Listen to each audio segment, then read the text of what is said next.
In 2019, the U.S. Centers for Disease Control and Prevention, the CDC, started reporting cases of Evali, a lung injury that was falsely blamed on vaping and resulted in at least 68 deaths. Investigations by the CDC found that vitamin E acetate was the primary culprit behind the Evali cases. Vitamin E acetate is not found in regulated nicotine liquids. It was primarily added to illicit THC products sold on the black market. In 2023, Butler suggested that vaping poses significant dangers, citing the 2019-2020 Evali outbreak in North America as evidence of its potential to cause serious lung disease. This is false and at best misinformation, at worst a flat-out lie. Mark Butler's comments on Evali continue to be part of his broader stance against vaping, framing it as a public health menace, particularly for youth. Mark Butler's policies on vaping have already caused a booming black market, complete with fire bombings, gangland murders, death of an innocent person, and recently a shooting outside of a kindergarten.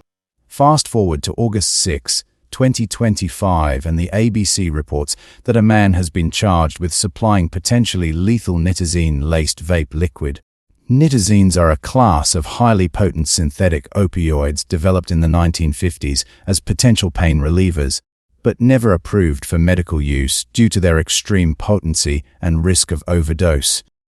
Are nitazene-laced vape liquids going to be Australia's Evali?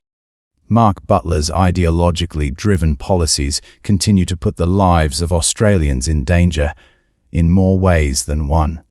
Prior to July 1, 2024, when Mark Butler's policy came into effect, arbitrarily closing down the entire vape industry, we had safe devices and vape liquids that were subject to Australia's consumer laws and sold by reputable retailers. Now we have a black market that doesn't care what it sells or who it sells to, and is quite willing to sell poison to our children. Is he really this misinformed or just utterly incompetent? Australia needs evidence-based, fair vaping legislation that truly helps smokers and puts health first, not ideology.